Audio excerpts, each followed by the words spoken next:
안녕하세요. 사연에 빠지다의 DJ 민영입니다. 오늘도 두 가지 사연 준비했는데요. 첫 번째 사연 시작하기 전에 구독과 좋아요 잊지 마시고요. 그럼 오늘의 사연도 바로 시작해 볼게요. 안녕하세요. 저는 이곳 태국으로 건너와 일을 시작한 지 1년 정도 되는 30대 후반의 직장인입니다. 도망치고 싶어서 선택한 이곳에서 저는 무척이나 잘 지내고 있답니다. 제가 태국으로 간다고 했을 때 동료들은 물론 친한 친구들도 뜬금없는 결정이 무슨 일이냐고 물었지만 저는 그 이유에 대해 한 번도 이야기를 해본 적이 없습니다. 해봤자 누워서 침 뱉는 격이라 좀처럼 말이 나오질 않더군요. 그래서 그저 웃는 것으로 대답을 대신했었죠. 그저께 여동생으로부터 전화가 왔습니다. 당연히 저는 받질 않았죠.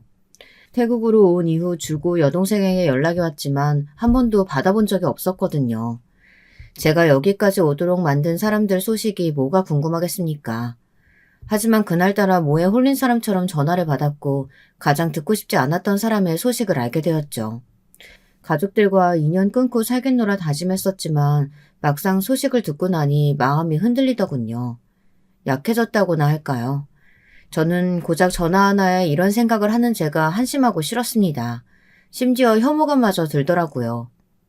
아마 제 이야기를 듣고 계시는 분들은 무엇 때문인지 의문이 드시겠죠. 오늘은 그 사연을 속 시원하게 털어놓고 싶어 이렇게 글을 남깁니다. 제게는 위로 누나 하나와 아래로 저와는 쌍둥이인 여동생 하나가 있습니다. 아버지께서는 사고로 일찍 돌아가셔서 기억에는 없지만 꽤나 발이 넓으셨던 것 같아요. 제가 다 커서도 아버지를 기억하고 좋은 말씀을 해주시는 분들도 계실 정도니까요. 훌륭한 의사로 의료 복지에도 관심이 많으셨다고 들었는데 그 때문인진 몰라도 어머니께서는 자식들을 의사로 만들고 싶어 무척이나 애쓰셨답니다. 저희 삼남매는 하나같이 공부를 강요당했고 사춘기 시절 반항 한번 해볼 엄두도 내지 못한 채 의사가 되었습니다. 어머니께서는 의사 직원이 되었다고 어깨에 힘을 주고 다니셨죠. 저는 그런 점에 있어서 둔했던 건지 아니면 딱히 싫다는 생각이 없었던 건지 어머니께서 시키는 대로 자랐습니다. 의사가 된 것을 후회하는 것도 아니었죠. 하지만 제 생각이 조금씩 달라지기 시작한 건 누나의 결혼 때문이었습니다. 어머니께서는 우리 가문이 어떤 곳인데 어중이 떠정이로 사위를 드리겠냐며 누나의 결혼 상대로 적합한 대상을 찾는 것에 혈안이 되어 계셨죠. 하지만 누나에게는 이미 결혼하고 싶은 사람이 있었어요. 당연히 어머니 눈에 차지 않는 사람이었죠. 누나가 다니는 병원의 원무과 직원이었거든요. 내가 너를 어떻게 키웠는데 고작 그런 집이랑 사돈을 맺는다는 거야? 네가 뭐가 부족해서? 부족하고 넘치고가 어디 있어요. 제가 사랑하는 사람이고 저를 사랑해주는 사람인데요. 아, 시끄럽다. 나는 내 집에 그딴 버러지 같은 인간 다니는 꼴 죽어도 못 봐. 당장 정리하고 선봐. 최 박사가 괜찮은 의사 소개시켜준다고 하니까 그 집도 의사 집안이라 앞으로 병원 물려받는다고 하니까 너랑 잘 맞을 게다. 아니요. 저는 이 사람 아니면 결혼 안 해요. 저한테 잘 맞는 사람은 이 사람뿐이라고요. 네가 뭘 한다고 그래. 내 말대로 해. 지금까지 내 말대로 해서 손해본 거 없잖아. 누나는 어머님 말씀에도 한사코 선을 거절하고는 만나던 사람과 결혼하겠다고 말했죠. 어머니께서는 자꾸 이렇게 삐딱하게 굴면 자신이 어떻게 손을 쓸지도 모른다고 그만두라고 경고까지 하셨답니다. 정말이지 온몸에 털이 곤두서는 기분이었어요. 하지만 누나는 고집을 꺾지 않았어요. 오히려 집까지 나가버렸죠. 어머니께서는 극대노하시더니 누가 이기나 해보자고 하시며 어디론가 전화를 거셨죠. 몇 시간 뒤 시끄러운 소리와 함께 누나가 끌려 들어왔고요. 머리는 산발이 되어서는 눈은 시퍼렇게 뜨며 어머니께 고래고래 소리를 지르는데 그런 누나의 모습은 처음이었답니다. 누나는 사람으로 어떻게 그럴 수가 있느냐며 어머니를 향해 소리를 질렀어요. 하지만 어머니께서는 안색 하나 바뀌지 않으시더니 다 누나가 자초한 일이라고 하셨죠. 그렇게 사랑한다고 난리를 치더니 봐라. 돈 몇 푼 안겨줬더니 뒤도 안 보고 가잖아. 그런 놈한테 끌려다니는 꼴이라니. 어떻게든 내 집에 빌붙어서 살아보려는 그런 거지근성으로 똘똘 뭉친 새끼는 천해라는데 왜 말을 안 들어서는 이런 지경까지 오게 해? 아무래도 돈을 줄 테니 헤어지란 상투적인 스토리로 이야기가 흘러갔던 모양이었어요.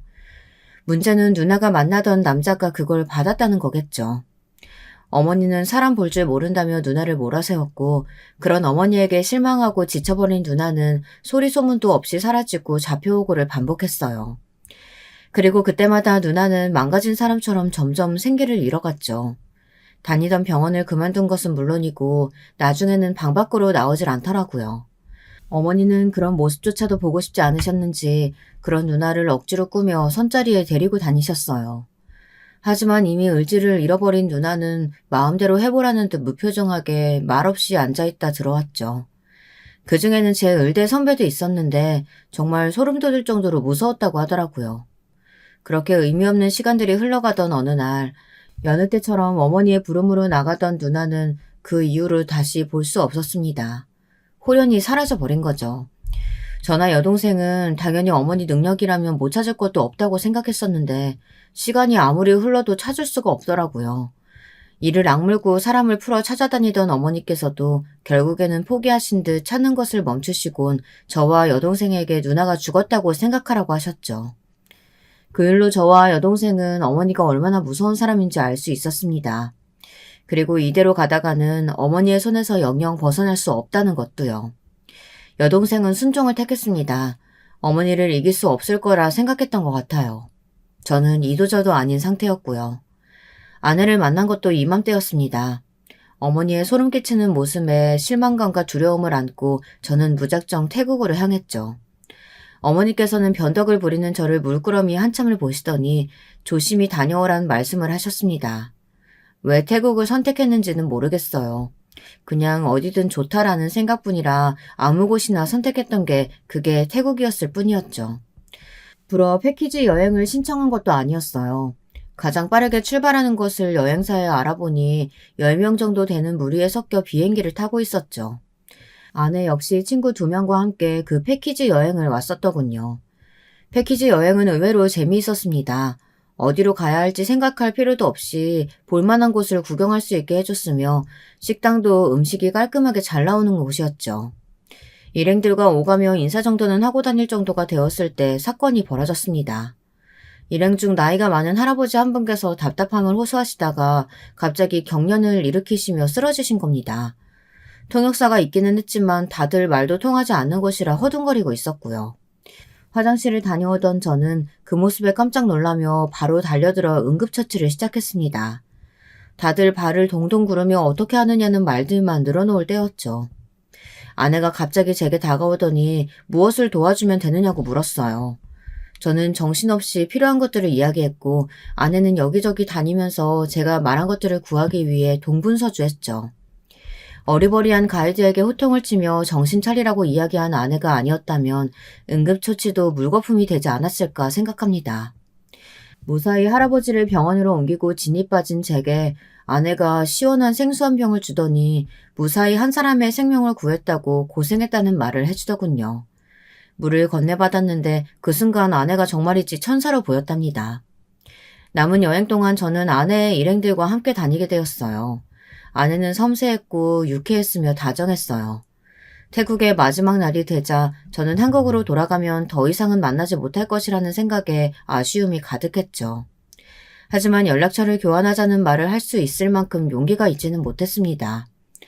누나의 모습이 아른거리고 겁이 났거든요.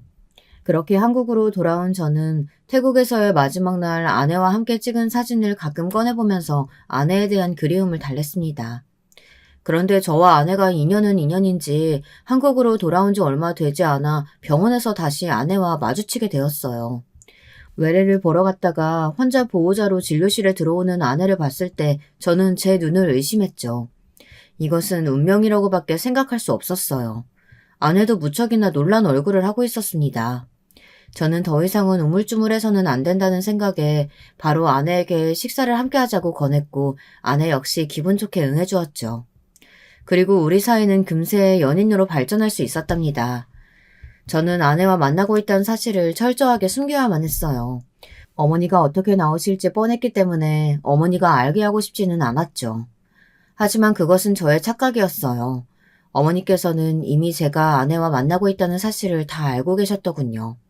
하루는 저녁을 먹는데 갑자기 저더러 아내를 데리고 집에 와서 인사라도 시키라는 말씀을 하셨어요. 저는 너무 놀라 뒤집어지는 목소리로 어떻게 알고 계셨냐고 물었지만 어머니께서는 담담하게 사람 좀 보자는 말만 하시더군요. 얼굴도 보지 않고 거절부터 하실 거라고 생각했는데 다짜고짜 집으로 데려오라니 이것을 어떻게 받아들여야 할지 갈피를 잡을 수가 없었어요. 정말 심장이 내려앉을 정도로 놀랐답니다. 하지만 저의 놀람은 거기서 끝이 아니었어요. 저는 아직도 아내를 집으로 처음 데려온 날을 생생하게 기억합니다. 조마조마한 마음으로 어머니의 표정, 행동 하나하나를 다 보고 있었기 때문에 잊고 싶어도 잊을 수가 없죠. 거기다 어머니께서 말도 안 되는 일을 저지르셨기 때문에 더 오래 남아있답니다. 저와 아내와 함께 집에 들어서자마자 처음 보는 여자 때문에 1차적으로 먼저 놀랄 수밖에 없었습니다. 그리고 그 여자를 초대한 사람이 어머니였다는 사실에 2차적으로 충격을 받았죠. 어머니는 냉랭한 눈으로 아내를 훑어보시곤 인사도 받지 않으셨어요. 대신 그 자리에 있던 여자를 제게 소개를 시켜주셨죠. 제약회사의 막내딸이라고 하며 연구원으로 일하고 있다고 하더군요.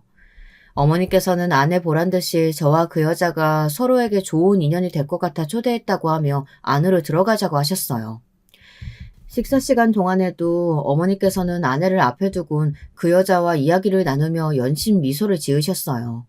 그러다 아내와 눈이라도 마주치면 금방 무표정한 얼굴로 돌아와서는 아내가 어떤 행동을 하는지 하나하나 눈으로 쫓고 계셨죠. 저는 그제야 어머니께서 어떤 의도를 가지고 아내를 데려오라고 했는지 알 수 있었습니다. 화가 치밀어 올랐지만 점은 아무 말도 못하고 가만히 앉아 고개만 숙이고 있었습니다. 탁자 아래로 아내가 제 손을 잡아오는 것이 느껴졌어요. 그럼에도 저는 좀처럼 진정할 수가 없었습니다.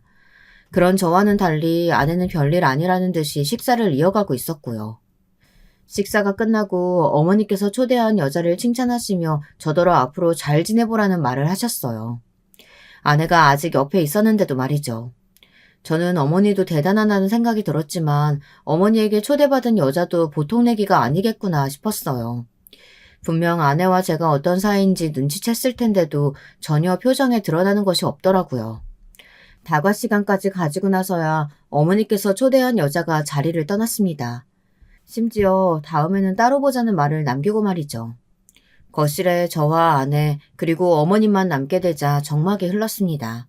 누구 하나 먼저 입을 여는 사람이 없었죠. 어머니께서는 여유 넘치는 모습으로 커피잔을 들어올리시며 아내에게 물었습니다.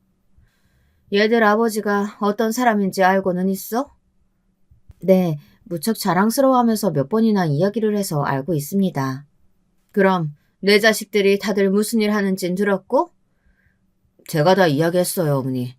갑자기 그런 이야기는 왜 꺼내세요? 제가 황급히 끼어들며 말하자 어머니께서는 저에게 물어본 것이 아니니 조용히 좀 있으라고 핀잔을 주셨습니다. 저는 입술만 깨물고 가만히 고개를 숙였어요.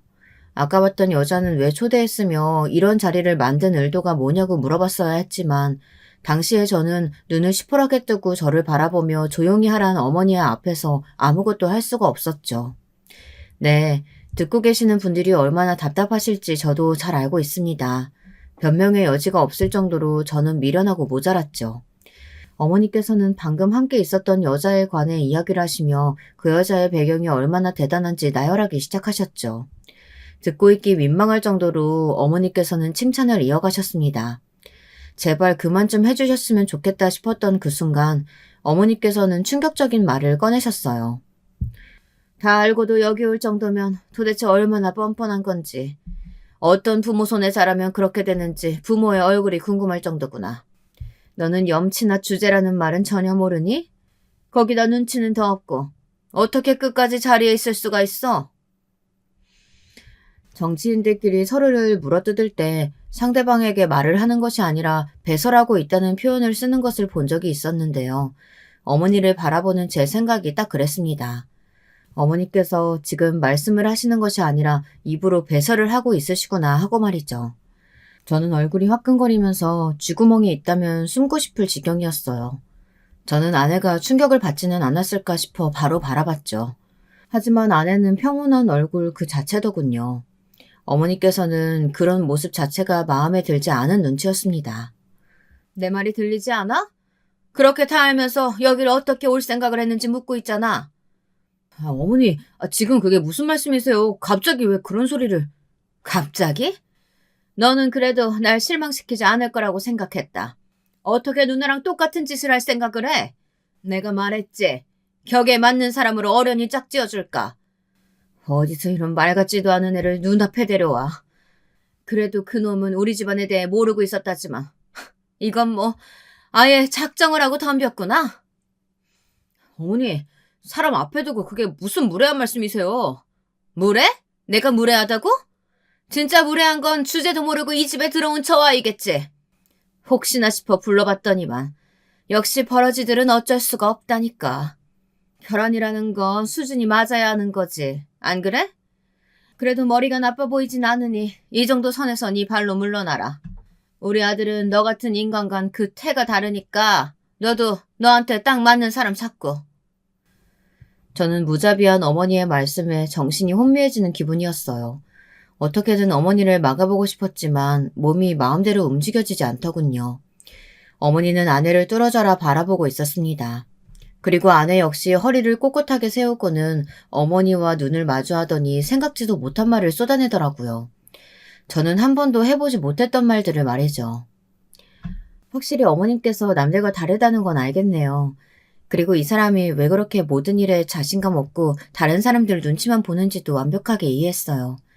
다 어머님 때문이었네요. 그렇게 사람을 옴짝달싹 못할 정도로 붙들고 숨통을 조이는데 누가 온전하게 지낼 수 있겠어요.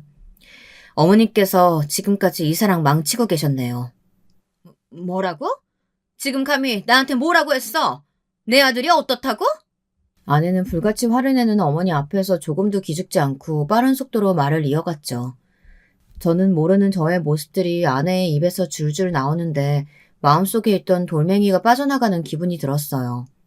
아내의 말이 계속될수록 어머니의 눈초리는 점점 사나워지셨고 급기야 당장 여기서 나가라고 소리까지 지르셨죠.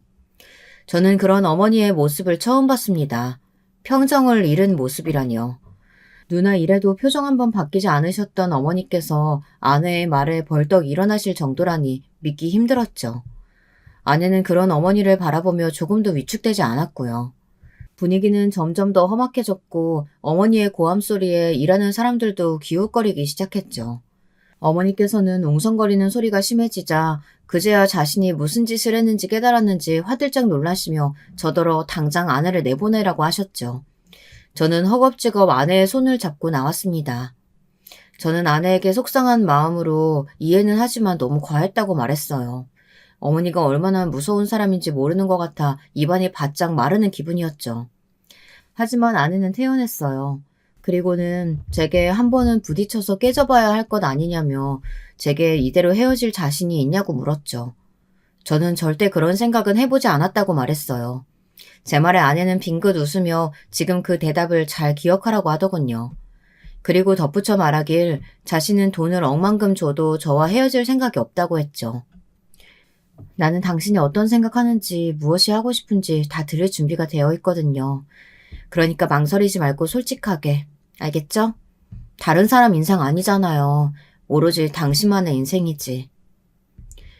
저는 그 순간 아내가 말한 깨져봐야 한다는 것이 무엇을 의미하는지 알 것 같았어요. 그리고 지금처럼 해서는 제가 원하는 행복을 손에 넣을 수 없다는 것도 깨닫게 되었죠. 아마 사연을 듣고 계시는 분들께서는 별거 아닌 것처럼 느껴지실 수도 있겠죠. 하지만 그동안 제게 이런 말을 해준 사람은 아무도 없었거든요.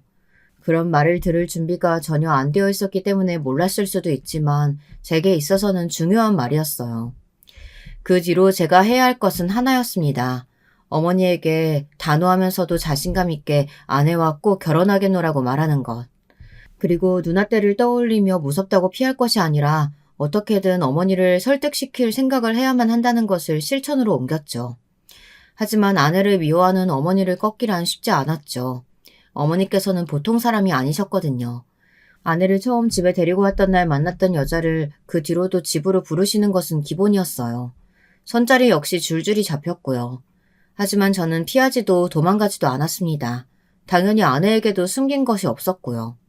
그 자리에 나가서도 저는 단호하게 지금 제 상황을 이야기하며 상대방에게 죄송하다는 말로 사과도 했죠. 이렇게 반복되자 어머니께서도 조금은 다른 눈으로 저를 보시는 것 같았어요. 많은 시간이 소요될 것이라고 생각했던 어머니의 설득은 갑작스러운 국면으로 흘러갔어요. 죽어도 안 된다고 하시던 어머니께서 무슨 바람이 불었는지 결혼을 허락하겠다고 하시더라고요. 처음에는 아내의 말에 화도 났었지만 가만히 곱씹어 보면 볼수록 아내가 맞는 말을 했다는 생각이 들었다고 하셨어요. 그리고 좋다 싫다도 없던 제가 목소리를 내기 시작한 것 같다고 하시며 그 모든 것이 다 아내 덕분이라고 하셨죠. 그리고 결혼을 허락해야겠다는 생각이 들었다고 말씀하셨습니다. 처음 그 이야기를 들었을 때 저는 어머니 말씀을 있는 그대로 믿을 수가 없었어요. 경계심이 들었죠. 하지만 상견례를 기준으로 제 마음이 확 바뀌었습니다. 장인어른과 장모님께 정중하게 대하시는 것은 물론 그렇게 집안 자랑을 하시던 분이 한 말씀도 하지 않으셨어요. 그뿐만이 아니었습니다. 결혼을 준비할 때도 저와 아내의 의견을 충분히 들어주셨거든요. 저는 정말 어머니께서 완전히 바뀌셨다는 생각에 기분이 좋아졌습니다. 결혼하면서 어머니께선 딱 한 가지만 지켜달라고 말씀하셨어요. 분가는 안 된다고 하셨죠. 두 사람 다 밖에서 일하는데 집이 어떻게 되겠냐며 그럴 바에는 편안하게 들어와서 살라고 말씀하시더군요. 틀린 말씀은 아니셨지만 그래도 결정하는 것이 쉽지는 않았어요. 아무리 어머니께서 변하셨다고 하셔도 저는 여전히 어머니가 무섭고 두려웠거든요. 아내는 제가 마음 편한 곳이라면 어디든 상관없다고 말했고요. 저는 한참을 고민 끝에 어머니의 말씀처럼 본가에서 살기로 했죠. 그것이 얼마나 큰 위험인지도 모르고 말입니다. 정말 저는 이 순간을 지금까지도 미친 듯이 후회하고 있어요. 신혼 초반에는 좋았습니다. 한 집에 살고는 있지만 어머니께서는 전혀 저희들에게 간섭하지 않으셨거든요. 저희는 연애 시절보다 더 달달한 시간을 보냈어요. 어머니께서는 나이와 상관없이 자신의 건강은 스스로 챙겨야 한다고 하시면서 잘 알고 지내는 한의 손님을 통해 약을 지었다고 아침마다 챙겨주셨어요. 저는 워낙 어릴 때부터 한약을 자주 마셨기에 별 거부감이 없었지만 아내는 힘들어했죠. 자신이 먹어본 한약과는 조금 다르다고 말하며 헛구역질을 할 때도 있었어요. 하지만 어머니께서는 그것도 잠시일 뿐이라고 하시며 절대 빼먹으면 안 된다고 했죠. 하루는 어머니께서 식탁 위에 아침약을 준비해 두셨는데요. 그날은 늦잠을 자는 통에 급하게 나가야만 했어요. 그래서 식탁에 놓여있던 약이 당연히 제 것인 줄 알고 들고 마시려고 했죠. 그런데 그 모습을 본 어머니께서 무섭게 다가오셔서는 제가 마시려던 약을 빼앗듯이 가져가셨어요. 네 약은 서재에 올려뒀는데 이건 왜 마시려고 해? 아 맞다 서재. 자료 서재에 뒀지. 너무 급하게 내려온다고요. 약을 거기 두셨어요? 늦더라도 정신 차려야지.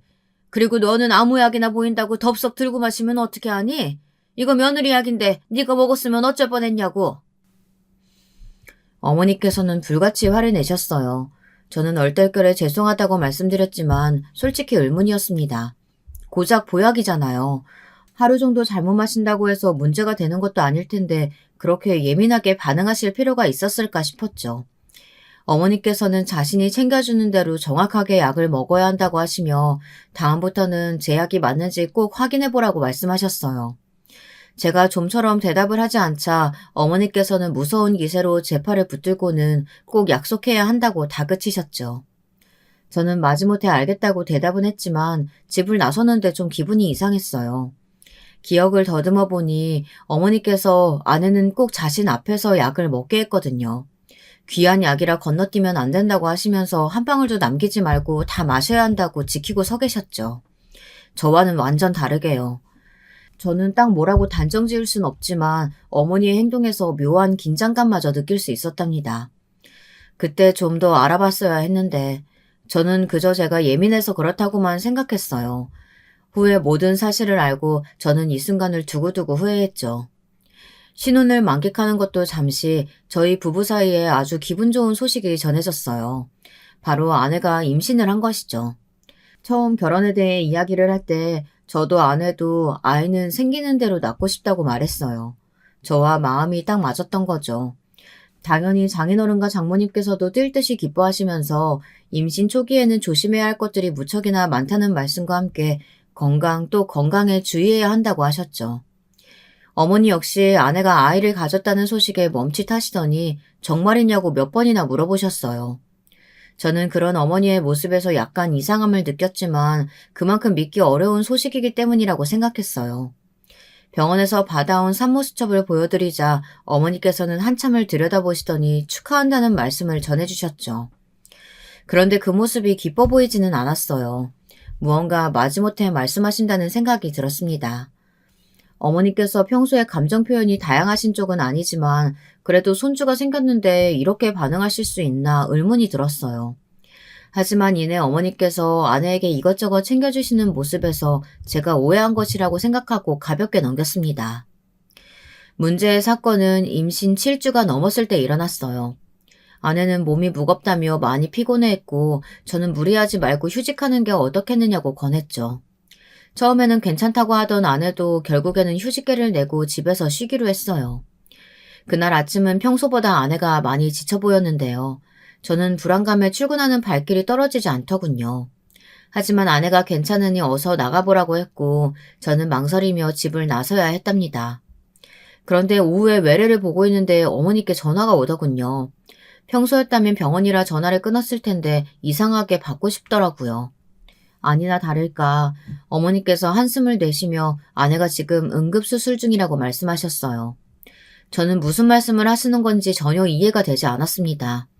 하지만 이내 정신이 번쩍 들더군요. 그래서 미친 듯이 아내가 응급수술 한다는 곳으로 달려갔죠. 어머니께서는 갑자기 아내가 복통을 호소하더니 결국에는 아이에게 문제가 생긴 것 같다고 말씀하셨어요. 귓가가 멍해지면서 아무런 말도 들리지 않았어요. 저는 그렇게 정신이 나간 사람처럼 수술실 앞에서 멍하게 서 있었답니다. 아내가 깨어나고 아이에 관해 물어보는데 정말이지 할 말이 없더군요. 아내는 이내 무슨 상황인지 알아채고는 소리도 내지 못하고 울기만 했습니다. 정말 사람이 이렇게 울 수 있을까 싶을 정도로 아내는 울었어요. 그러다 기절하듯 잠들고는 깨면 다시 울기를 반복했죠. 보다 못한 병원에서 주사도 놔줬지만 아내는 좀처럼 진정하지 못했어요. 어머니께서는 시간이 해결해 줄 것이라고 말씀하시면서 아직 나이도 어린데 이렇게 울기만 해서 되겠느냐고 하셨고요. 저 역시도 아내의 슬픔이 이해는 되었지만 살아있는 사람은 살아야 한다는 생각이 들기 시작했고요. 아내가 기운을 차리기 시작한 것은 태어나고도 2달이나 지나서였습니다. 여보, 그동안 내가 참 못난 모습 보였죠? 이제는 그럴 일 없을 거예요. 당신 말이 맞아요. 남은 사람은 살아야죠. 그리고 내가 살아야 우리 아이가 억울하지 않죠. 그게 무슨 말이야, 여보? 우리 아이가 왜? 이렇게 기운 차리는 건 좋은데 갑자기 왜 그런 말을 하는 거야? 나중에 분명해지면 이야기해줄게요. 아내의 눈에서는 레이저가 쏟아져 나오는 것 같았습니다. 무언가 큰 각오를 한 사람처럼 보였죠. 저는 어떤 상황이든 아내가 기력을 찾은 것이 좋았습니다. 하지만 그 모습이 제가 본 아내의 마지막이었습니다. 저는 그 다음 주 학회 때문에 독일로 나가게 되었어요. 제 차례가 아니었는데 저더러 다녀오라고 하시더군요. 저는 급히 학회 준비를 하고 독일로 갔습니다. 아내는 제게 다녀오면 꼭 해줄 말이 있다고 했어요. 궁금해하는 저를 보며 아내가 지금은 준비가 덜 되었지만 제가 올 때쯤이면 모든 것을 다 말해줄 수 있을 것 같다고 했죠. 너무 궁금했지만 저는 꾹 눌러 참으며 다녀와서 듣겠다고 말하고는 독일로 향하는 비행기에 몸을 실었습니다. 학회는 일주일 정도 걸렸어요. 더 일찍 올 수도 있었는데 무엇 때문인지 함께 간 동료가 자신의 여권뿐만 아니라 제 것까지 잃어버리는 바람에 며칠 더 머물러야 했죠. 그렇게 돌아온 저는 청천벽력과 같은 이야기를 들었습니다. 아내가 이혼 서류만 남겨두고 사라졌다는 소리였죠. 저는 아내가 그럴 이유가 하나도 없다고 말하며 당사자와 연락을 해보려고 했지만 번호는 이미 없어졌더군요. 갑자기 이혼이라뇨. 그렇게 사라질 사람 아니에요. 저에게 할 말도 있다고 했던 사람이 제게 아무런 연락도 주지 않고 그냥 가버리다뇨. 나도 얼마나 놀랐는지 몰라. 사실 내가 그동안 너한테 말은 못했다만 유산 이후에 많이 힘들어했어. 기력을 찾은 것처럼 보였지만 병원 다니면서 우울증 약 처방받아 먹었나 보더라고. 우울증이라뇨. 그 사람이 저 몰래 약을 먹고 있었다니 말이 안 되는 소리예요. 그런 일이 있었는데 저한테 숨긴다는 게 더 말이 안 되잖아요. 하지만 사라지고 나서 방에 들어갔더니 화장대 서랍 구석에서 이런 것도 발견되더라. 이 약, 우울증 약이잖아. 어머니께서 내미는 약은 우울증 환자들이 가장 많이 먹는 약이었어요. 저는 아내가 이렇게 고생할 동안 아무것도 몰랐다는 것에 죄책감이 들었습니다. 그리고 제게 말도 못하고 혼자서 고생했을 아내를 생각하니 마음이 찢어질 것 같았죠. 저는 어머니께 무슨 일이 있어도 아내를 찾아야겠다고 했어요. 하지만 어머니께서는 쉽게 찾을 수 없을 것 같다고 말씀하셨죠. 절망적이었습니다. 어머니께서는 아내를 찾는 것을 포기하라고 하셨지만 저는 그럴 수 없었어요. 그래서 어머니 몰래 지인을 통해 알아보고 있었죠. 하지만 아무리 찾아다녀도 찾을 수가 없었어요. 1년이 넘어서자 저도 조금씩 현실을 받아들였어요. 정말 아내가 저에게 지쳐서 떠났을 수도 있겠다 싶었죠. 그러던 어느 날 기대하지도 못했던 사람으로부터 연락을 받았어요. 바로 연락이 끊어졌던 누나였죠. 누나는 주변 그 누구에게도 알리지 말고 나오라고 하더군요. 저는 떨리는 마음으로 약속 장소에 나갔습니다. 누나가 말한 곳은 사람들이 잘 다니지 않는 곳에 위치한 작은 카페였어요. 저는 구석진 곳에 자리를 잡고 하염없이 누나를 기다렸습니다. 약속 시간이 지났음에도 누나는 나타나지 않았죠. 30분을 기다렸을까? 저는 더 이상은 참지 못하고 자리에서 일어나는데 다른 테이블에 있던 사람이 제 팔을 덥석 잡았습니다.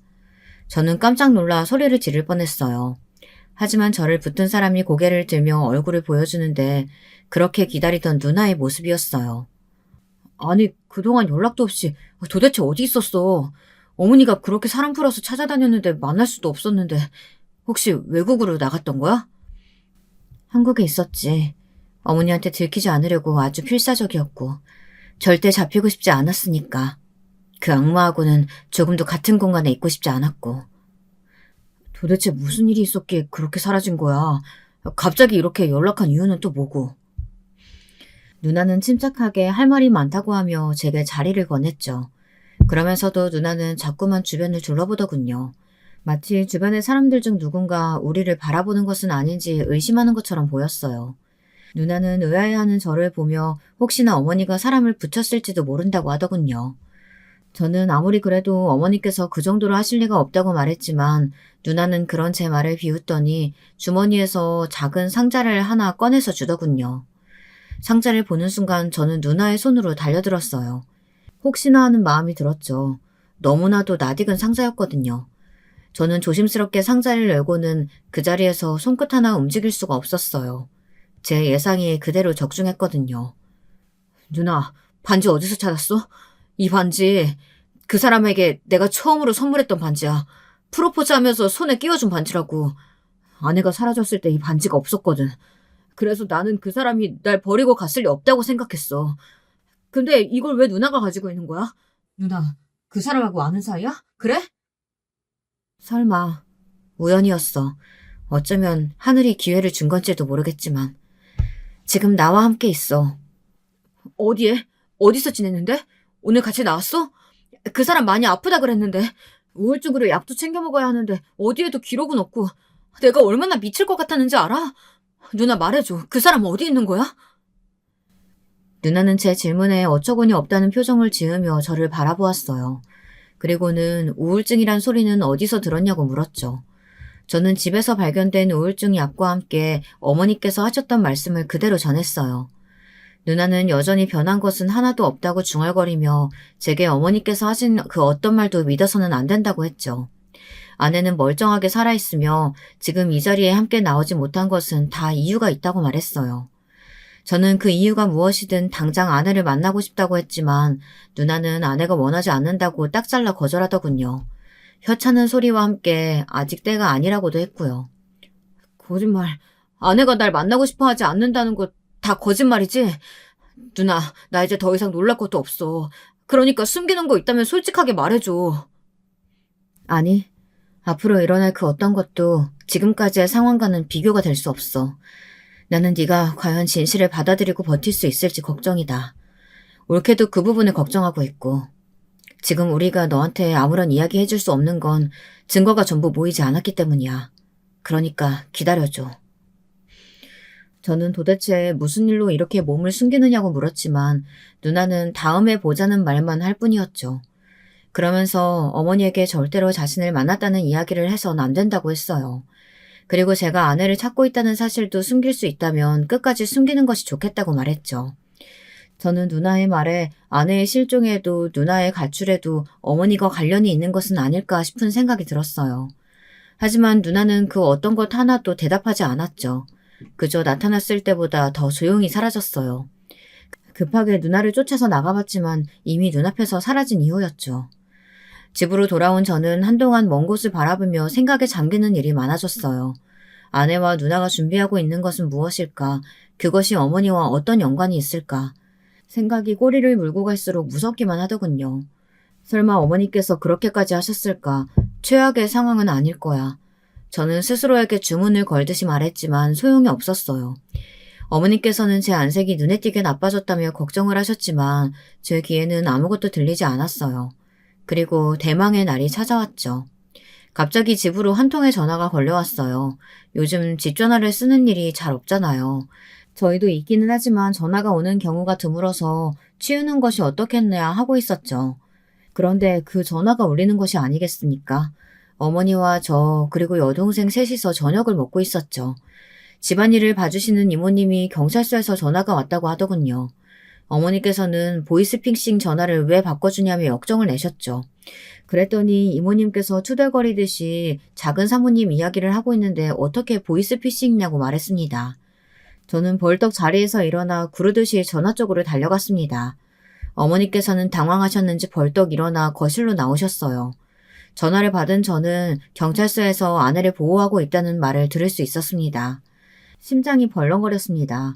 분명 누나와 함께 있다고 들었던 것이 일주일도 채 되지 않았는데 갑자기 경찰에 보호라뇨. 잠깐, 지금 어디 가려고? 어딜 가다뇨. 당연히 경찰서죠. 아내가 보호받고 있다고 하잖아요. 무슨 소리야? 이혼장 던져주고 나간 사람을 네가 왜 찾아? 이제 네 부인도 아니잖아. 신경 쓸 이유가 뭐가 있어? 이혼이라뇨. 저는 그런 서류 제출한 적 없습니다. 저희 아직도 법적으로 부부라고요. 이혼 서류 내가 분명히 제출하라고 했는데 이미 너희는 호적 정리 끝난 상태일 거야. 어머니께서 당황하시며 큰 소리로 말씀하셨어요. 원래 처음 서류를 받자마자 어머니께서 변호사를 통해 호적 정리를 하라고 하셨고, 하지만 저는 아내를 놓을 수 없어서 변호사에게 부탁해 서류 처리를 한 것처럼 꾸며달라고 말했죠. 어머니께서는 제가 그런 짓을 했다는 것을 믿을 수 없다고 하셨지만 저는 이렇게 있을 시간이 없다고 말하며 집을 나섰습니다. 저는 미친 듯이 달려 경찰서로 갔습니다. 속도 위반 딱지를 몇 개를 받더라도 상관이 없다고 생각했어요. 아내를 다시 만난다는 것만으로도 충분히 가슴이 벅찼거든요. 경찰서에 들어서자마자 저는 한눈에 아내를 알아볼 수 있었습니다. 머리도 짧아지고 살도 많이 빠졌지만 아내가 분명했어요. 저는 아내를 부르며 달려갔어요.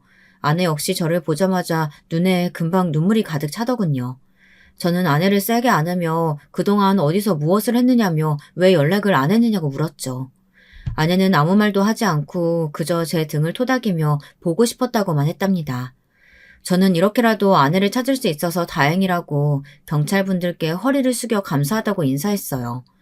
그런데 경찰분들 반응이 좀 이상하더라고요.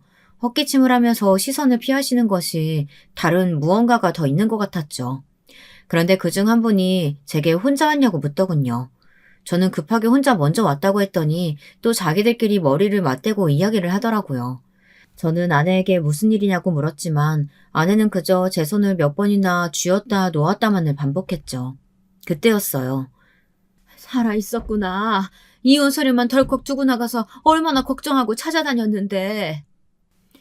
어머니께서 경찰서로 들어오시더니 아내를 안아주려고 다가오시더라고요. 그런데 아내가 매몰차게 그 손을 쳐내며 한 발 물러서는 것이 보였어요. 어머니께서는 당황하시며 왜 이러냐고 자기에게 서운한 것이 있냐고 하며 다시 다가오셨지만 이번에는 경찰들이 어머니를 막아서더라고요. 그때부터 무언가 잘못 돌아가고 있다는 것을 인지하셨는지 어머니께서는 며느리가 시어머니에게 서운한 것이 많았던 것 같다고 하시면서 괜히 여기 있으면서 불안감 조성하고 싶지 않다고 말하며 서둘러 나가려고 하셨죠. 하지만 그것도 곧 경찰들에게 막혀버렸어요. 어머니께서는 왜 이러시냐며 경찰들에게 물었지만 아무도 대답하지 않았죠. 저를 정신병원에 쳐넣어 두신 분이 어머니시잖아요. 그런데 저를 걱정하고 찾아다니셨다고요? 그거 네가 우울증으로 너무 힘들어하니까 도움을 좀 받을 생각으로. 제가 우울증이요? 하긴 어머니라면 멀쩡한 사람 정신병자 만들어서 처방전까지 받아내는 건 일도 아니죠. 그런데 어쩌죠? 어머니, 저 다 알고 있는데요. 모든 증거도 손에 넣었고요. 어머니께서는 억울하다고 말씀하셨지만 아내는 가증스럽다는 듯이 어머니를 노려보며 말했어요. 저는 이게 다 무슨 소리인지 빨리 이해가 되지 않아 두 사람을 번갈아 바라보고만 있었죠. 어머니께서는 왜 없는 말을 지어내냐고 하시더니 경찰들을 돌아보며 아내가 정신이 아직 온전치 못한 것 같다고 하셨습니다. 아내는 어머니의 말이 끝나기 무섭게 서류 한 장을 어머니 앞으로 내밀며 말했어요. 여기 어머니께서 뒷돈 받고 저를 정신병원에 입원시킨 의사가 제게 넘겨준 위조 서류예요. 어머니한테 돈 받고 시키는 대로 했다고 하며 통장 내역까지 보여주더라고요. 거기다 그 의사라는 사람 얼마나 조심성이 많은지 어머니랑 통화로 나눴던 모든 것들을 다 녹음해뒀더라고요. 아니야. 나랑 관련 없어. 어디서 생사람을 잡아? 어머니 정말이세요? 정말 어머니께서 이 사람 병원에 보내셨어요? 저한테는 이혼 서류만 두고 집에 나갔다고 하셨잖아요. 그럼 그게 다 거짓말이란 말이세요? 여보, 나 우울증 아니었어. 그런 병이 아니었다고. 나는 당신 어머니 때문에 중독 증세를 일으키고 있었단 말이야. 아내는 믿을 수 없는 이야기를 꺼냈어요. 중독이라니. 이게 무슨 말도 안 되는 이야기랍니까? 그것도 다른 사람이 아닌 어머니가 말이죠. 아내는 침착하게 이야기를 시작했어요. 아내가 눈치챈 것은 유산 직후였다고 해요. 퇴원하고 집에서 멍하게 앉아있다가 따뜻한 음료라도 마시려고 내려오는데 시어머니의 전화통화 소리를 엿들었다고 하더군요. 큰 소리도 아니었는데 마지막 말이 너무나도 선명하게 들렸다고요. 약이 아주 잘 들었다고 더러운 핏줄이 우리 집안과 섞이지 않아서 정말 다행이라고 하셨잖아요. 소란 피워서 수술까지 한 것이 아쉽긴 해도 앞으로 아이 갖기는 쉽지 않을 거라고 하면서요. 아내의 말이 끝나기 무섭게 경찰서에는 정적이 찾아왔습니다. 어머니께서는 하얗게 질린 얼굴로 아니라고 하시며 아내가 다 거짓말을 하고 있으니 자신을 믿어야 한다고 하셨어요. 하지만 그런 어머니에게 경찰들이 다가가 손에 수갑을 채우더군요. 어머니께서는 이게 무슨 짓이냐며 당장 풀어달라고 했지만 경찰들은 고저 없는 목소리로 어머니에게 미란다 원칙을 읊어주었죠. 그때였어요. 어머니 제가 그것만 있는 건 아니잖아요. 안 그래요? 이런 일이 처음도 아니고요. 경찰들 손에서 몸부림을 치던 어머니께서는 누나의 등장과 함께 다리에 힘이 풀렸는지 자리에 주저앉으셨습니다. 누나는 자신과 결혼을 약속한 사람 역시 어머니 때문에 한쪽 다리를 잃었어야 했다며 그 사건의 전말에 대한 증거를 경찰에게 내밀었어요. 어머니께서는 자신은 아무 죄가 없다고 다 조작된 일이라고 외쳤지만 소용이 없었어요. 저는 모든 상황들을 바라보며 숨이 막혀오는 것만 같았죠. 경찰들은 증거가 다 있으니 그렇게 아닌 척 잡아떼지 말라고 했습니다. 어머니께서는 넘쳐나는 증거 앞에서 결국은 침묵을 택하셨고요. 왜 그렇게까지 하셨는데요, 어머니? 내가 어떻게 만든 작품인데. 공들여 만들어둔 내 작품이라고. 그런데 어디서 굴러먹던 개벽다귀 같은 잡것들이 내 작품에 침을 바르잖아. 어떻게 그걸 참아? 어머니 눈에는 우리가 자식이 아니라 트로피 같은 거였죠. 안 그래요? 자랑하기 좋은 트로피. 그게 어때서? 내가 낳았고 내가 고생하며 키웠는데. 어머니는 그렇게 외치며 경찰들 손에 끌려 안으로 들어가셨어요. 저는 멍하니 그 뒷모습만 바라보고 있었죠. 어머니께서 무슨 마음으로 우리 결혼을 허락했는지 그리고 어떤 계획을 세웠는지에 관한 구체적인 이야기는 나중에 들을 수 있었습니다. 정말이지 온몸에 소름이 돋더군요. 지독한 사람이라고는 생각했지만 이렇게까지 인간이길 포기한 계획을 세운 것이라고는 상상도 못했죠. 누나의 경우를 본보기 삼아 어머니께선 아들만큼은 잃고 싶지 않았기에 차라리 결혼을 시켜두고 아내를 떼어낼 생각을 하셨다고 하더군요. 유산의 원인도 어머니에게 있었고요. 처음에는 우리 부부에게 아이가 들어서지 않도록 보약을 핑계 삼아 매일 아내에게 피임 성분이 포함된 약을 먹였다고 했죠. 그럼에도 불구하고 우리 부부가 아이를 가지자 약의 함량을 높여 결국은 유산이 되게 만든 것이랍니다. 어머니의 계획은 거기서 끝이 아니었어요. 유산으로 인해 아내가 우울증이 걸렸다는 상황을 연출하고는 아내를 정신병원에 가둔 뒤 그 사이에 이혼을 시킬 작정을 하셨더라고요. 실제로 아내는 병원에 입원해 있었는데 거기서 다행스럽게도 누나를 만났고 덕분에 병원을 탈출해 몸을 숨길 수 있었죠. 저는 모든 것을 알고 더 이상 아내의 얼굴을 볼 자신이 없었어요. 아니, 한국에 있을 자신이 없었죠. 아내 역시 저와 같은 마음이었고요. 저와 있었던 좋은 기억들이 어머니로 인해 악몽이 되어가는 것을 더 이상 겪고 싶지 않다고 말했죠. 그렇게 저희는 이혼을 하고 어머니의 일이 마무리되기 전에 저는 한국을 떠나 이곳으로 왔습니다. 이런 상황에서 연락을 받았습니다. 어머니께서 많이 편찮으시다고요. 저를 찾고 계시고 제게 진심으로 사과하고 싶어 하신다고 말이죠. 저는 한국으로 들어가지 않을 작정입니다. 모진놈이라고 손가락질 한다고 해도 상관없습니다. 저는 어머니를 용서할 마음이 조금도 없거든요. 긴 이야기 마지막까지 들어주셔서 감사합니다. 안녕하세요. 저는 서울에 거주하고 있는 30대 남자입니다. 아버지가 얼마 전에 저에게 이런 채널이 있고 당신께서 재밌게 듣고 있다며 저에게 추천해 주시면서 우리 사연도 한번 제보해보라고 해서 제보하게 됐습니다. 여러분 혹시 권선징악이라는 말 들어보셨나요? 너무 유명한 말이라 이미 다들 알고 계실 것 같은데 저는 어릴 때부터 저 말을 신뢰하며 살았습니다. 제가 세상을 정말 결점은 하나도 없이 정직하게만 산다고 자신하진 못해도 적어도 저와 우리 아버지는 남에게 상처를 주거나 피해 끼친 적은 없다고 확신합니다. 이것은 사실 지금은 돌아가신 할아버지의 교육 철학인데 할아버지는 우리 가문이 유서 깊은 혈통이라고 하시며 늘 자세를 바르게 하고 마음은 더 바르게 살라고 하셨어요. 현대사회에 무슨 혈통을 따지자며 초등학교 때는 불만도 많았지만 할아버지는 있는 사람이 베푸는 것이다. 바르게 살아라. 선하게 살면 다 돌아온다 등 어린 저의 손을 잡고 말씀해 주셨죠. 아직도 할아버지가 제 머리를 쓰다듬으시며 인자하게 웃으셨던 모습이 눈에 선합니다. 할아버지는 그 시절에 대학까지 나온 정말 똑똑하시고 배울 점이 많으셨는데 회사 하나를 운영하셨습니다. 어떤 회사라고 정확히 말씀드리긴 어렵지만 그래도 꽤 큰 회사입니다. 할아버지는 항상 가족들이 모이면 주위를 살피고 많이 베풀라고 하셨는데 덕분에 아빠와 큰아빠, 고모는 성품이 아주 좋고 마음이 따뜻하신 분들이라 저도 크면서 많은 도움을 받았습니다. 큰아빠는 아무래도 장남이라 할아버지 회사를 물려받으셨고 저희 아빠는 전무로 계셨고 막내였던 고모는 교수로 계시는데 다들 이런 훌륭한 할아버지의 가르침 덕분에 올곧고 현명하게 자랄 수 있었다고 아버지는 저에게 늘 말씀하셨어요. 가족들끼리 사이가 좋아 명절이나 생신이 아니더라도 자주 만나곤 했었는데 덕분에 저는 외동이지만 사촌형들과 동생들과 아주 가깝게 지내서 한 번도 외로웠던 적은 없네요. 할머니도 그 시절에 시집살이 하나 없이 며느리들에게 잘해줘서 우리 엄마와 큰엄마께서는 시집살이는커녕 오히려 도움만 받았다고 큰엄마가 아직도 말씀해주세요. 그렇게 저는 유복하고 행복하게 유년 시절을 보냈는데 제 인생 첫 번째 불행이 고등학교 때 찾아오게 됐습니다. 지금도 그 시절을 생각하면 마음이 너무 아파서 제대로 기억하기 싫은데 바로 제가 고등학교 2학년 때 엄마가 그동안 건강하셨는데 갑자기 몸이 안 좋아지시더니 백혈병에 걸리셔서 돌아가시게 됐습니다.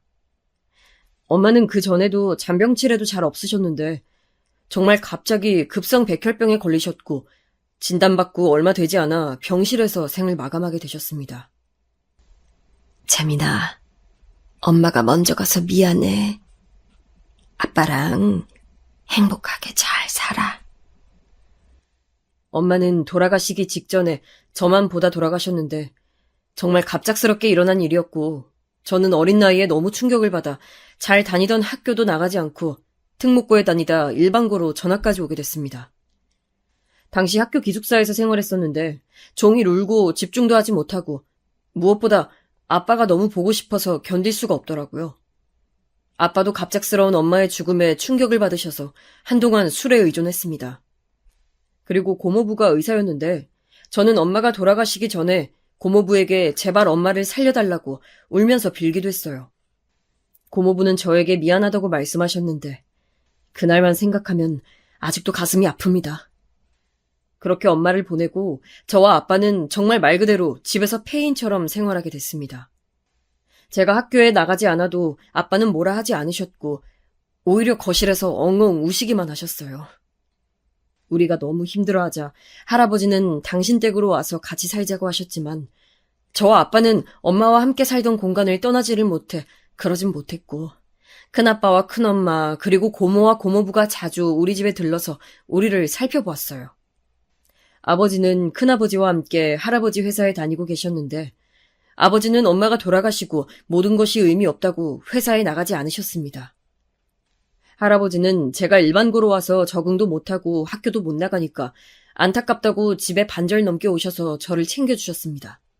그렇게 저는 고등학교 3학년이 되었고 수능을 봐야 했는데 인생에서 너무 이르게 상실을 경험하게 되어서 아무 목표가 없더라고요. 그래도 가족들이 저와 아빠를 그렇게 챙겨주지 않았다면 그 시절을 버틸 수가 없었을 거예요. 아빠도 저도 집에서 너무 우울해서 아무 말도 하지 않고 서로 방에만 있던 시절이었는데 지금 생각해도 정말 어떻게 버텼나 싶습니다. 그래도 아빠와 둘이 어떻게든 힘내보자고 서로 겨우 의지하며 살았는데 갑자기 어느 날 문득 내가 의사가 된다면 엄마 같은 사람들을 한 명이라도 더 살릴 수 있지 않을까 생각이 들었습니다. 그러면 저처럼 이런 고통을 겪지 않아도 되니까요. 그래서 고모부를 찾아가서 의사가 되고 싶다고 했고 그날부터 의대 진학을 목표로 정말 죽어라 공부했습니다. 저는 재수까지 하면서 의대에 가려고 노력했고 결국 의대에 입학하게 됐습니다.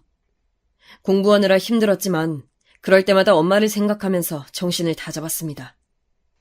제가 의대에 진학하자 아버지는 울면서 기뻐하셨고 그때까지 아버지는 직장에 다니지 않으셨는데 저에게 부끄럽지 않은 아빠가 되겠다고 하시며 환경미화원 직업을 얻게 되셨습니다. 다시 할아버지 회사로 돌아가지 않겠냐고 고모가 말했어도 아버지는 이제 소소하게 살고 싶다고 하셨어요. 거리를 청소하며 마음을 깨끗이 비울 수 있어서 좋다는 말에 우리 가족들은 직업에 귀천이 어딨냐고 본인이 하고 싶은 일 하며 사는 게 최고라고 응원해 주셨습니다. 할아버지는 저와 아버지가 다시 일상으로 돌아와 생활하는 게 너무 보기 좋다고 더 큰 아파트로 이사하게 해주겠다고 하셨지만 아버지와 저는 엄마와 살던 집이 좋아 거절하기도 했었습니다. 그렇게 저는 대학에 의대에 다니게 되었는데 다시 예전처럼 집에 활기가 도니까 예전에 엄마가 계실 때 생각이 많이 났습니다. 엄마는 식물 키우는 것이 취미셨고 각종 꽃과 식물을 정말 좋아하셔서 우리 집엔 항상 화분들이 많았어요. 우리 집은 그때 남들은 다 하던 베란다 확장도 하지 않았는데 그 이유가 베란다에 엄마의 화분들을 놔야 했기 때문입니다. 베란다뿐만 아니라 안방과 거실, 심지어 제 방에까지 온갖 화분들이 많았어요. 고모가 우리 집에 놀러 오시면 식물원에 왔다고 하실 정도였죠. 엄마가 아프셔서 병원에 계신 이후로는 식물에 손대는 사람이 없어서 그대로 방치되어 죽거나 말라 비틀어진 상태였습니다. 저는 그래서 살릴 수 있는 식물들은 최대한 영양제를 주입하며 살리고 죽은 식물들은 종을 알아내어 똑같은 것을 구해서 화분에 심었습니다. 엄마는 보편적으로 유명한 식물부터 정말 희귀한 식물까지 모두 좋아하셨는데 죽은 식물 중엔 이제껏 들어본 적 없는 특이한 식물도 많았습니다. 저는 그런 것들을 구하려고 정말 전국을 돌아다녔어요. 가족들은 제가 그렇게 식물에 집착하는 것을 보고 그런 식으로 엄마를 추모할 수 있으면 다행이라고 하시면서 저와 같이 다녀주시기도 하셨습니다. 아빠도 환경미화원으로 활동하시며 거리에서 나무와 꽃들을 보실 때마다 엄마 생각이 많이 난다고 하셨어요. 그렇게 저는 전국에서 열리는 식물 관련 큰 축제나 박람회에 가는 경우가 많았는데 자연스럽게 식물 동호회에도 가입하게 됐습니다. 식물 동호회에 가입하면 제가 모르는 식물의 이름을 훨씬 쉽게 알 수 있었기 때문에 의대 공부로 바빴던 저에게 동호회는 한 줄기 빛과 같았죠. 그러다 저는 동호회에서 어떤 여자분과 지방으로 희귀식물을 같이 구하러 가게 됐습니다. 엄마가 키우던 식물이었는데 모양이 되게 특이해서 저 혼자는 알아보기 힘들어서 동호회에 물어보니까 마침 지방에서 그 식물을 파는 화원이 있다고 하더라고요. 그 식물이 명이 닿았는지 시들어서 새로 사서 키워야지 생각하고 동호회에 말했더니 같이 가자고 나서준 분이 계셔서 그분과 같이 가게 됐습니다. 본인을 다영이라고 소개한 여자는 무척 쾌활하고 친절한 성격이었습니다. 어릴 때부터 워낙 내성적이라 할아버지가 손주 중에 제일 걱정이 된다고 하실 정도였던 저는 다영 씨 덕분에 어색하지 않게 동행할 수 있었습니다. 지방으로 갈 때 고속버스를 타고 갔는데 가기 전부터 다영 씨는 무척 들떠 있었어요. 저는 의대에 진학하고 제가 의대생이라는 것을 모르는 사람과 식물 얘기로만 얘기를 할 수 있었으니 정말 즐거웠습니다. 다영 씨와 저는 서로에 대해 이름을 제외하고 아무것도 공유하지 않았고 그저 식물 얘기로만 즐겁게 대화하며 지방에 갔다 오게 됐죠. 제가 낯을 하도 가리니까 사실 걱정했는데 다영 씨는 제 걱정이 무색할 만큼 먼저 말을 많이 걸어줘 얼마나 편했는지 몰라요. 그렇다고 둘이 무슨 진전이 있거나 연인으로 바로 이어진 것은 아니었고 정말 식물만 구하고 그 뒤로는 다시 만날 때까지 따로 연락하지 않았습니다. 제가 다영 씨를 다시 만나게 된 것은 정말 뜻밖의 일이었는데 바로 제가 일하던 병원에서 만나게 됐어요. 저는 의대를 졸업하고 대학병원에서 인턴을 했었는데 그때 제가 일하던 곳은 응급실이었습니다. 응급실에서 일해보신 분들은 아시겠지만 정말 정신없고 미친 듯이 바쁘고 힘이 빠지는데 그날은 하필 교통사고 환자도 많아서 정말 힘들었던 날이었어요. 그렇게 힘들게 일하고 있었는데 누가 제 팔뚝을 잡더라고요. 환자라고 생각해서 영혼 없는 눈으로 뒤돌아봤는데 저를 보고 있던 것은 바로 다름 아닌 다영 씨였습니다. 재민 씨? 다영 씨? 서로 이름만 부르고 어리둥절했는데 다영 씨는 웃으면서 저에게 의사였냐고 몰랐다고 하면서 웃었습니다. 역시나 쾌활한 성격답게 말을 이어나가더라고요. 다영 씨, 어디 아프셔서 오셨어요? 아니요. 지금 직장 동료가 복통이 심하다고 해서 응급실에 데려다 주러 왔어요. 재민 씨, 그동안 잘 지냈어요? 요즘 동호회 잘 나오지 않던데 무슨 일 있는 줄 알았어요. 저야 뭐 바빴죠. 지금도 정신이 없네요. 일이 너무 바쁘니까 안 나가게 되더라고요. 그 말을 끝으로 정말 또 응급환자가 들어와서 바로 뛰어가게 됐는데 저는 속으로 다영 씨에게 미안했지만 정말 대화하다 달려갈 수밖에 없었습니다. 병원은 늘 1분 1초가 아까운 곳이고 환자들이 조금만 한눈을 팔아도 금방 상태가 나빠지고 새로 들어오는 곳이니까요. 그날도 정말 너무 바빠서 밥도 마시듯이 먹으며 조금도 쉬지 못하고 일을 했습니다. 그렇게 퇴근 시간이 지나도 퇴근하지 못하고 겨우 집에 가서 옷만 갈아입고 오려고 병원 문을 나섰는데 저는 다영 씨가 당연히 이미 집에 갔다고 생각했는데 다영 씨는 병원 로비에서 저를 기다리고 있더라고요. 자그마치 7시간을 기다렸다기에 너무 미안해서 저는 다영 씨를 데리고 비싼 레스토랑에 가서 밥을 사줬습니다. 이렇게 오래 기다리실 줄은 몰랐어요. 미안해요. 아니에요. 제가 기다리고 싶어서 기다린 거예요. 밥까지 사주시니까 저는 남는 장사죠. 그렇게 오랜만에 만나서 그동안 어떻게 지냈는지 말했는데 저는 의대를 졸업하고 의사가 되었고 다영 씨는 그냥 중소기업에서 격리일하면서 지낸다고 하더라고요. 오랜만에 본 다영 씨는 성격이 예전과 아주 똑같았는데 어찌나 말을 잘하고 잘 웃던지 몇 년 만에 만났지만 크게 어색한 것 없이 대화할 수 있어서 좋았습니다. 아무래도 서로 식물 동호회에서 만났기 때문에 식물 얘기도 했는데 저는 의사가 되고 나서 너무 바빠서 식물은 예전처럼 돌보지 못한다고 했더니 다영 씨가 본인이 대신 구해줄 수도 있고 영양제나 씨앗도 주겠다고 하며 전화번호를 교환하게 됐습니다. 그리고 그 뒤로도 다영 씨는 같이 밥을 먹자고 하고 공원에 가자고 하며 연락을 해왔고 저는 그렇게 자연스럽게 다영 씨와 연인으로 발전하게 됐습니다. 그냥 지인이었을 때와는 달리 연인으로 발전하게 되고 가장 달랐던 점은 아무래도 가정사를 알게 되는 거였습니다. 저는 다영 씨에게 사실 내가 식물 동호회에 가입하게 된 것도 돌아가신 엄마 때문이었고 의사가 된 것도 엄마 덕분이라고 했고 다영 씨는 제 이야기를 알게 되자 눈물을 흘리며 저보고 고생이 많았다고 토닥여줬습니다. 저는 가족이 아닌 타인에게 이런 얘기를 해본 적도 처음이라 사실 많이 긴장했었는데 다영 씨가 울면서 저를 위로해주니까 얼마나 위안을 받았는지 모르겠습니다.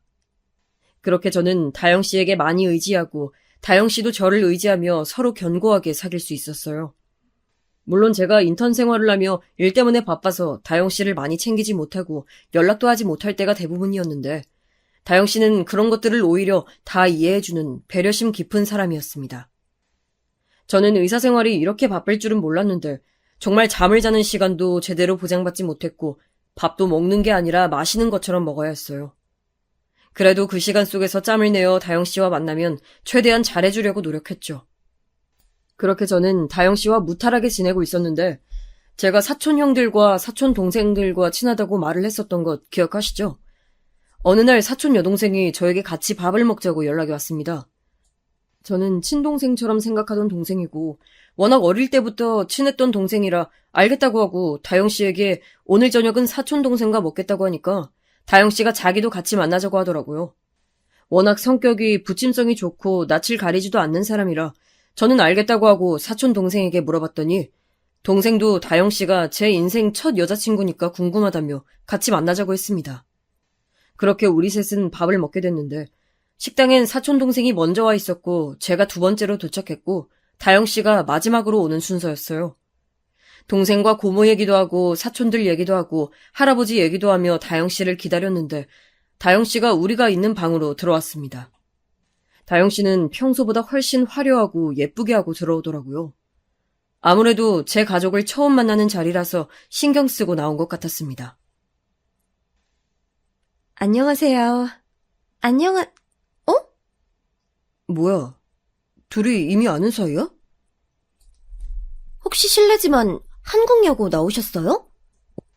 사촌 동생은 다영 씨를 보자마자 놀라더니 본인이 나온 학교를 나왔냐고 다영 씨에게 물었습니다. 다영 씨가 그렇다고 하자 사촌 동생은 같은 학교를 나와서 알던 얼굴이라 그랬다고 말했고 다영 씨는 기억하지 못하는 눈치였습니다. 그렇게 밥을 먹다 저는 병원에서 급하게 연락이 와서 먼저 자리를 뜨게 됐는데 사촌 동생과 다영 씨는 둘 다 표정이 좋지 않았어요. 병원에 돌아가서 급한 일을 처리하고 집에 가려고 했는데 핸드폰에서 사촌 동생과 다영 씨 둘 다 연락이 와 있었습니다. 바로 그때 사촌 동생한테 전화가 걸려왔고 저는 아주 충격적인 소리를 듣게 됐습니다. 아, 오빠, 왜 이렇게 연락을 안 받아? 혹시 이다영한테 연락 받았어? 아니, 나 지금 퇴근해. 너희 둘이 아는 사이더라? 아니, 오빠, 한국여고 나왔는데 이다영을 어떻게 몰라? 걔 완전 일진이었어. 약한 애들 괴롭히고 소문 완전 안 좋기로 유명했었어. 아니, 도대체 걔를 어디서 만난 거야? 무슨 소리야. 다영 씨가 얼마나 착한데. 다 가식이겠지. 걔 고등학교 때부터 그랬어. 아마 오빠가 의사인 거 알고 본심 숨기면서 그러는 거겠지. 아니, 오빠 설마 걔랑 결혼할 거 아니지? 그러면 나 엄마랑 할아버지한테 말 다 할 거야? 일단 끊어봐. 내가 나중에 연락할게. 저는 너무 충격적인 소리라 혼자 생각을 정리할 시간이 필요했습니다. 제가 본 다영 씨는 정말 쾌활하고 밝고 긍정적이었는데 일진이었다니 도저히 믿을 수가 없었어요. 그렇다고 본인에게 연락해서 당신 일진이었냐고 물어볼 수도 없고 정말 혼란스러웠는데 마침 다영 씨에게 전화가 오길래 받았습니다. 재민 씨 퇴근했어요? 잠깐 만날래요? 제가 병원 앞으로 갈게요. 저는 알겠다고 대답하고 병원 근처에서 다영 씨를 만나서 얘기했는데 정말 놀랍게도 다영 씨는 먼저 본인이 얘기를 꺼냈습니다. 사촌 동생이라고 하던 사람, 저는 기억 안 났는데 집에 가서 졸업앨범 찾아보니까 맞더라고요. 혹시 저에 대해 무슨 말 하던가요? 저는 사실대로 말을 해야 할지 말아야 할지 정말 고민이 많았습니다. 과거는 과거로 묻어두고 만날 수도 있었지만 사촌동생은 저에게 다영 씨가 다른 사람을 괴롭혔다고 했기 때문에 다른 것은 몰라도 적어도 그 부분은 확실히 하고 넘어가고 싶었죠. 우리 가족은 할아버지가 늘 남에게 친절하고 사람을 악의 가지고 괴롭히지 말라고 말씀하셨기 때문에 그 부분은 정확하게 짚고 넘어가려고 했습니다. 집안 어른들은 직업에 대한 편견은 없으셔서 다영 씨와 제가 직업 차이가 나도 그 부분에 대해서는 뭐라 하실 분들이 전혀 아니지만 만약 다영 씨가 어릴 때 누구를 괴롭히고 나쁜 인성을 가지고 있으면 거하게 반대하실 분들이셔서 저는 진지하게 다영 씨에게 물어봤어요. 물론 어른들까지 갈 것도 없이 저는 당연히 궁금하기도 했습니다. 다영 씨, 혹시 고등학생 때 누구 괴롭히고 그랬었나요? 네? 그게 무슨 소리예요? 전 누굴 괴롭힌 적은 정말 한 번도 없어요. 제가 그 시절에 힘들어서 방황했던 것은 맞아요. 하지만 누굴 때리거나 괴롭혔던 적은 정말 단 한순간도 없어요. 다영 씨는 급기야 울기 시작했어요. 다영 씨와 사귀면서 그렇게 우는 것은 처음 봤기 때문에 저도 적잖이 당황했는데 다영 씨는 정말 본인이 누굴 괴롭혔던 것은 절대 아니고 오히려 자기 파괴적으로 흡연하고 학교에 가지 않았던 것이라고 말을 하며 본인 가정사를 얘기했습니다. 알고 보니 다영씨 어머니가 고등학교 때 많이 아프셨더라고요. 게다가 다영씨 어머님도 암에 걸렸었기 때문에 정말 중환자실에도 들어가시고 많이 힘드셨다가 겨우 완치하신 거라고 하더라고요. 그래서 다영씨는 엄마 걱정에 학교 생활에 집중하지 못했고 등교도 잘 하지 않았다고 했습니다. 울면서 그 시절이 너무 힘들었을 때 엄마 병실에 있던 식물을 보며 마음을 많이 안정시켰던 경험이 있어서 성인이 되고 자연스럽게 식물 동호회까지 찾아가게 됐다고 하더라고요. 동시에 그때 병원에서 의사와 간호사들이 자기를 많이 위로해줘서 제가 의사라고 하니까 그때 생각이 나서 먼저 적극적으로 다가온 거라고 말했습니다. 저는 다영씨 얘기를 듣는데 제 고등학생 시절이 생각났어요. 저도 고등학교 때 엄마가 돌아가시고 너무 힘들어서 특목고도 나오고 성적도 떨어지고 집에서 칩거하며 학교에 가지 않았으니까요. 그 시절이 아버지와 제가 살면서 가장 힘들었던 시절이라 어머님이 아프셨다는 얘기를 듣자 저도 모르게 다영씨의 말이 무슨 뜻인지 이해가 확실하게 됐습니다. 아마 가족 중에 아프셨거나 혹은 병마로 돌아가신 분이 있으신 분들은 제 말이 무슨 말인지 이해하실 거예요. 우리 엄마도 그리고 다영씨 어머님도 평소에 멀쩡하셨던 분들이 갑자기 그렇게 아프셨던 거라 가족들이 더 당황했다는 것도 공통됐어요. 저는 사실 병원에서 일하면서 우리 엄마가 돌아가셨던 그 나이 또래 환자분들이 오시면 저도 모르게 더 친절하게 대하게 되는데 아마 엄마 영향이 저에게 너무 커서 그런 것 같습니다. 완치하시거나 증상이 많이 나아지신 분들을 보면 얼마나 기쁜지 모르겠습니다. 물론 이 경우는 모든 환자에게 공통되는 감정입니다. 모두 안 아프시고 건강하게 사셨으면 좋겠어요. 아무튼 다영씨 얘기를 들으니까 사촌동생이 오해했을 수도 있겠다 싶었죠. 그래서 일단은 다영씨에게 알겠다고 하고 집으로 돌아갔고 다음날 사촌동생에게 이 사실을 알렸는데 동생은 저에게 큰 소리로 말이 되는 소리를 하라고 했습니다. 오빠는 그러니까 여자 좀 많이 만나 봐. 그걸 믿어? 진짜 공부만 해서 뭘 몰라도 너무 몰라. 장난하니? 걔 진짜 고등학교 때부터 그랬다니까? 오빠 내가 거짓말하는 것 같아? 아니, 네가 나한테 말해준 건 당연히 고맙지. 네가 거짓말한다고 생각하지도 않아. 사촌동생은 저에게 그 말을 믿냐고 화를 냈지만 저는 다영씨와 제가 둘 다 비슷한 아픔이 있으니까 아무래도 다영씨를 믿고 싶은 마음이 컸습니다. 또 우리 가족들은 거짓말을 정말 싫어하는데 사촌동생이 자기가 거짓말한 것 아니라고 길길이 날뛰니까 저는 진정시키려고 애를 썼습니다. 거짓말을 좋아하는 사람이 어디 있겠냐마는 사실 할아버지가 회사 설립하시고 믿었던 동료한테 배신당해서 크게 휘청했던 적이 있어요. 그게 아주 사소한 작은 거짓말에서 시작된 거라 할아버지는 우리에게 어릴 때부터 작은 거짓말이라도 하면 크게 혼을 내시곤 하셨습니다. 평소에 정말 다정하셨던 분인데 거짓말은 장난으로라도 하면 불같이 화를 내셨어요. 그래서 사촌동생이 너무 억울해하며 말하기에 저는 고맙다고 말했습니다. 그리고 실제로 동생이 저에게 진지하게 말해준 것에 대해선 저도 당연히 고마웠어요. 그런 사실을 알고 있다고 해도 직접 전하는 것은 다른 문제잖아요. 동생도 저를 소중하게 생각하니까 그런 얘기를 전달해줬다 생각하면 정말 고마운 마음이었습니다. 하지만 제가 엄마를 잃은 슬픔이 당시에 너무 컸기 때문에 암에 걸리셨다던 다영씨 어머니 얘기를 들으니까 저도 사람인지라 한 번에 다영씨를 떠나는 것이 힘들었습니다. 또 제가 안 그래도 원래 성격 자체가 내성적인데 어머니가 돌아가시고 더 심하게 소극적인 성격으로 변해서 주위에 친구도 몇 명 없었기 때문에 이렇게 저에게 다가와줬던 다영씨가 고맙기도 했어요. 제가 그래도 다영씨를 믿어본다니까 사촌동생은 그럼 나중에 자기에게 딴소리하지 말라며 으름장을 놓더라고요. 제가 다영씨에게 믿는다고 말하자 다영씨는 본인을 이해해줘서 고맙다고 울며 저에게 결혼해서 평생 저와 살고 싶다고 말했습니다. 본인도 너무 걱정이 많았고 제 사촌동생을 보자마자 자기를 오해하고 있을까봐 얼마나 마음을 졸였는지 모르겠다고 하더라고요. 그러면서 이렇게 이해심 넓은 저와 평생을 함께하고 싶다는 말을 전했습니다. 그렇게 저는 남자로 태어나서 제가 프로포즈를 하지 않고 반대로 받게 되었는데 기분이 나쁘지 않고 오히려 좋았습니다. 저는 그날 밤 바로 아버지에게 결혼하고 싶은 여자가 생겼다고 했더니 아버지는 다른 것은 묻지 않고 사람이 괜찮냐고 물으셨고 저는 나쁘지 않다고 대답했습니다. 그렇게 다영씨를 우리 집으로 먼저 데려와서 인사시켰는데 다영씨는 아버지에게 어찌나 싹싹하게 대하던지 저는 정말 놀랐습니다. 아버님 안녕하세요. 아버님이 술 좋아하신다고 들어서 제가 이 인삼주 정말 어렵게 공수해서 왔어요. 부담 갖지 마시고 받아주세요. 아버지가 술을 정말 좋아하시는데 제가 그걸 가볍게 말한 적이 있어요. 특히 아버지는 엄마가 돌아가시고 술에 의존을 많이 하셨기 때문에 옛날 전통주나 고량주에 관심이 많으십니다. 그렇다고 알코올 중독자는 아니고 그냥 엄마가 너무 그리우실 때 혼자 마시곤 하세요. 저도 대학생 때 지금보다 시간이 많았을 때는 아버지와 같이 술동무도 해주곤 했습니다.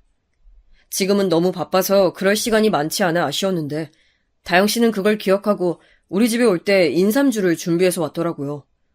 그리고 셋이 집에서 어색할 줄 알았는데 다영 씨는 중간에서 말을 제일 많이 하며 분위기를 이끌었습니다. 제가 엄마가 일찍 돌아가셔서 그 얘기도 어쩌다 나오게 되었는데 다영 씨는 본인도 고등학교 때 엄마가 많이 아프셨기 때문에 그 마음이 뭔지 안다고. 하지만 정말 돌아가신 건 우리 집이니 고통을 함부로 공감하는 것이 오히려 상처가 될 수도 있어서 조심스럽다고 하더라고요. 그 말에 아버지는 정말 크게 감명받으셨고 다영 씨를 좋게 보기 시작하셨습니다. 그리고 다영 씨가 우리 집에 와서 인사했으니 저도 다영 씨 집에 가서 인사했는데 다영 씨 부모님은 제가 의사라는 것을 이미 들어서 알고 있었는지 저를 굉장히 환영해 주셨어요. 인사하러 가자마자 이 서방 오셨냐고 정말 상다리가 부러지는 것 아닌가 생각이 들 정도로 준비를 해주셨더라고요. 저는 엄마가 돌아가시고 물론 고모나 할머니가 오셔서 음식을 종종 가져다 주시긴 했지만 아무래도 아버지와 둘이 사니까 이렇게 차려 먹은 적은 없었거든요. 아버지도 요리하시고 저도 요리를 했지만 그래도 전업주부랑은 아무래도 손맛이 다르잖아요. 그런데 오랜만에 손맛이 느껴지는 갈비찜과 잡채, 된장찌개, 그리고 제가 좋아한다고 다영 씨에게 스쳐 지나가듯 말했던 간장게장까지 있었습니다. 저는 그 식탁을 보고 너무 놀랐지만 정말 맛있게 잘 먹었어요. 장모님은 제가 의사인 게 너무 좋으셨는지 저를 부르실 때 의사사위라고 하셨는데 장인어른도 그렇고 제 직업이 마음에 드신 것 같아 뿌듯했습니다. 그리고 제가 엄마가 일찍 돌아가신 것도 알고 계셨는지 부모님에 대해서 딱히 언급을 깊게 하진 않으셨습니다. 대신 저에 대해 많이 물어보셨는데 나중에 개원할 것인지 돈은 얼마나 모아놨는지 많이 물어보셔서 다 대답해드렸습니다. 저는 숫기도 없고 자랑하는 데 익숙지 않아서 제 입으로 우리 집도 여유 있다는 것을 막 자세하게 말하진 못했습니다. 그래도 제 대답에서 어느 정도 티가 났는지 장모님은 연신 웃으셨어요. 두 분 다 저를 열렬하게 환영해 주셔서 저도 정말 행복했습니다.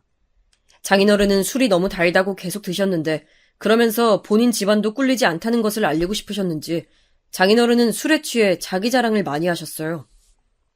내가 한국 기업에 오래 다녔어. 여기서 자그마치 20년을 다녔단 말이야. 들어봤어? 여기가 네로라는 대기업은 아니어도 정말 알아주는 기업이야. 내가 여기서 굉장히 중요한 역할로 일하고 있어. 저는 그런데 다영 씨 아버지가 하는 말을 듣고 깜짝 놀라게 되었는데 왜냐하면 다영 씨 아버지가 다니던 기업은 우리 큰아버지가 회장으로 있던 기업이었기 때문이에요. 그래도 거기서 그 기업 우리 할아버지가 세우셨고 지금 회장은 우리 큰아버지라고 말하는 것이 분위기를 깨는 것 같아 굳이 언급하진 않았습니다. 본인이 중요한 역할로 일하고 있다고 하는데 사실 우리 가족이 그 회사 가지고 있다고 하면 기분이 나쁠 것 같아 제 딴에는 배려를 해드린 거였어요. 물론 끝까지 숨기려고 한 것은 아니고 나중에 때가 되면 말해야겠다고 생각했었죠. 다영 씨 어머니가 아팠다는 것을 먼저 얘기 꺼내는 것도 예의가 아닌 것 같아 그 부분은 언급하지 않았고 정말 그 자리에선 다영 씨 아버지 자랑과 저를 칭찬하는 얘기뿐이었어요. 그리고 다영 씨 어머님은 예전에 암에 걸리셔서 아프셨던 것이 정말 맞는지 의심이 될 정도로 혈색도 좋으시고 매우 건강해 보이셔서 속으로 얼마나 다행으로 생각했는지 몰라요. 그렇게 저와 다영 씨는 양가 인사를 마무리하게 됐고 다행히도 서로 집안에서 좋게 봐주셔서 결혼 준비는 매우 순조롭게 시작되나 싶었는데 역시나 사촌동생이 기어코 결혼하는 거냐고 저에게 말을 꺼냈습니다. 동생은 저에게 그렇게 남 괴롭히고 돈 좋아하는 애랑 결혼하는 이유가 뭐냐고 물었고 저는 사람은 바뀌기 마련이고 과거는 과거로 남기는 것이 사는데 훨씬 좋다고 얘기했어요. 동생은 본인이 해결할 자신이 없는지 고모에게 사실을 알렸고 고모가 저와 아빠를 불러서 진지하게 얘기를 꺼냈습니다. 아버지는 그 얘기를 듣더니 고민을 많이 하셨어요. 자기가 본 다영 씨는 정말 참하고 밝고 예의 바른 아가씨였는데 과거에는 노는 걸로 유명한 일진이었다니까 일치가 되지 않는다고 머리가 아프다고 하셨습니다. 고모는 저에게 노골적으로 결혼하지 말았으면 한다고 하셨지만 저는 다영 씨가 저와 공통점이 있다는 것을 알게 된 이후로 과거가 신경 쓰이지 않았기 때문에 결혼을 하고 싶어서 아버지를 설득하기 시작했어요. 아버지와 저는 정말 매일 대화를 했고 아버지는 다영 씨에게 직접 물어보고 싶다고 하셨지만 저는 그것은 다영 씨에게 부담이 될 수 있으니 그러지 말자고 했죠. 그리고 엄마가 돌아가셨을 때 저랑 아빠가 너무 힘들어했던 기억이 있어서 그 얘기를 꺼내며 공통점이 있어서 내가 많은 위안을 얻었다고 하니 아빠는 마지못해 허락해 주셨지만 그렇게 썩 마음에 드는 눈치는 아니었습니다. 왜냐하면 아빠는 할아버지의 아들답게 공부보다 사람이 먼저라고 늘 말했고 저에게도 공부 잘하는 것도 중요하지만 그것보다 더 중요한 것은 된 사람이 되는 것이라고 말씀하셨어요. 할아버지는 늘 손주들이 모이면 용돈을 주시며 주위를 살피고 따뜻한 마음으로 세상을 살아가라고 하셨던 기억이 나는데 저는 그래서 아버지가 반대하시는 이유는 알았지만 그래도 엄마가 암으로 아팠던 공통점을 쉽게 놓을 수가 없었습니다. 다영 씨에게 제가 본인 과거 때문에 집에서 지금 많은 얘기가 오고 간다고 차마 말을 하지 못해서 다영 씨가 결혼 준비가 왜 이렇게 오래 걸리냐고 물어도 제대로 답해줄 수가 없었습니다. 그냥 병원이 항상 워낙 바빠서 어쩔 수 없다고 대답하며 넘겼는데 그것도 한계가 왔는지 다영 씨는 본인과 결혼하기 싫은 거냐고 묻더라고요. 저는 그래서 일단 아버지 의견은 뒤로 하고 다영 씨와 결혼 준비에 박차를 가하기 시작했습니다. 신혼집은 우리 쪽에서 해가기로 했는데 집을 알아보는 과정에서 정말 안 그래도 병원 일 때문에 바쁜데 저는 도저히 부동산에 갈 시간이 나지 않았어요. 그래서 아버지와 다영 씨 둘이 부동산에 다녀왔는데 어느 날 아버지가 저에게 조심스럽게 말을 꺼내셨습니다. 예비 며느리가 참 싹싹해서 좋긴 하지만 자꾸 무언가 걸린다. 뭐가 그렇게 걸리는데요? 설마 고등학교 때 그것 때문에 아버지 아직도 그러시는 거예요? 아니, 그런 걸 떠나서 어디가 이상하게 걸려. 뭔가 가면을 쓰고 있는 것 같아. 아버지가 다영 씨를 안 좋게 생각하니까 그런 거 아니에요?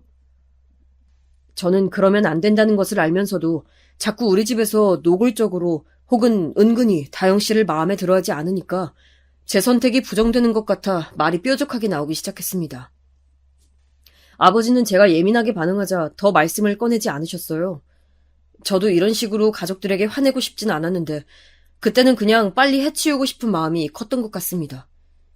그렇게 신혼집을 알아보는 도중에 다영 씨가 상견례라도 먼저 하자고 하길래 우리는 좋은 한정식집을 예약해서 상견례를 진행하게 되었습니다. 다영 씨 부모님이 두 분 다 계시니까 우리는 쪽수를 맞추겠다고 고모를 데려간다고 미리 전하고 저는 고모와 같이 나가게 됐는데 제가 다영 씨를 고모가 반대하시는 것을 알고 있으니 미리 고모에게 그래도 상견례 자리에서는 최대한 티를 내지 말아달라고 부탁을 했습니다. 고모는 꺼림직하지만 일단 알겠다고 대답하고 가는 차 안에서 또 한바탕 서로 언성이 높아졌지만 꾹 누르고 한정식 집으로 가게 됐습니다. 저희가 도착했을 때 이미 다영 씨 부모님은 와 계셨고 우리는 아주 어색하게 첫 만남을 시작하게 되었어요.